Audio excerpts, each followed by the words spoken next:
I woke up and I was hanging out of my passenger window to the paramedic holding my head. It felt like when you're a kid and you're like asleep in your room and in your bed and you hear your parents like doing stuff around the house and your brain is like, I think I should wake up right now. The surgeon was like, hey dude, like you're never gonna climb or ski ever again. And I remember just sitting back in my chair, and at first I was like, damn, and then instantly I was like, what's your proof?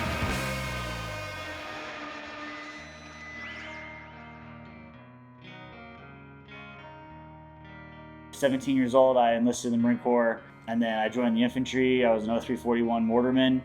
Being in the infantry is hard, right? Like being that young in the infantry is even harder. And at some point, like this life is gonna come to a stop.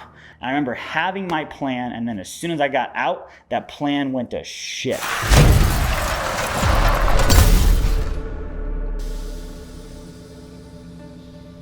I completely snapped my femur. The lower half of my femur became a big dagger. It cut through 60% of all the muscle tissue in my quad and my hamstring.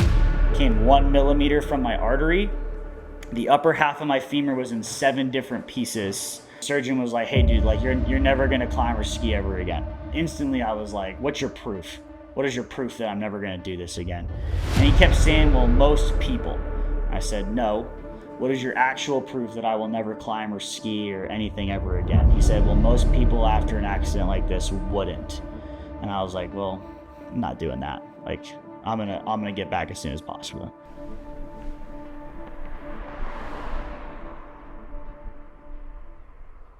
This is my closet. The gear goes over there. And if I do big trips, usually I do like all my gear and my closet is here. And then I do my cook box right here. So this can open up. I can fold my sleeping stuff back, and then I can still use that whole space of the back seat to like cook and like do whatever. In order to like become a guide, you have to put a lot of time, money, effort into becoming a guide. To go all the way through the AMGA track to get your full IFMGA certification is the equivalent of like getting your master's degree. So like I sacrifice a lot of time being with my kids or like hanging out with my family or go and fly out to go see my mom because I have to always be like, okay, the quicker I move through these things, the faster that things become a little bit more obtainable, right? And more tangible. Even like before the accident, it's like every day I like, you get like the imposter syndrome of like, am I really gonna go on this track? Am I really gonna keep going? Like, am I really gonna do this? Am I really ready for this? And I had a friend told me that if you have the imposter syndrome, you are right where you need to be.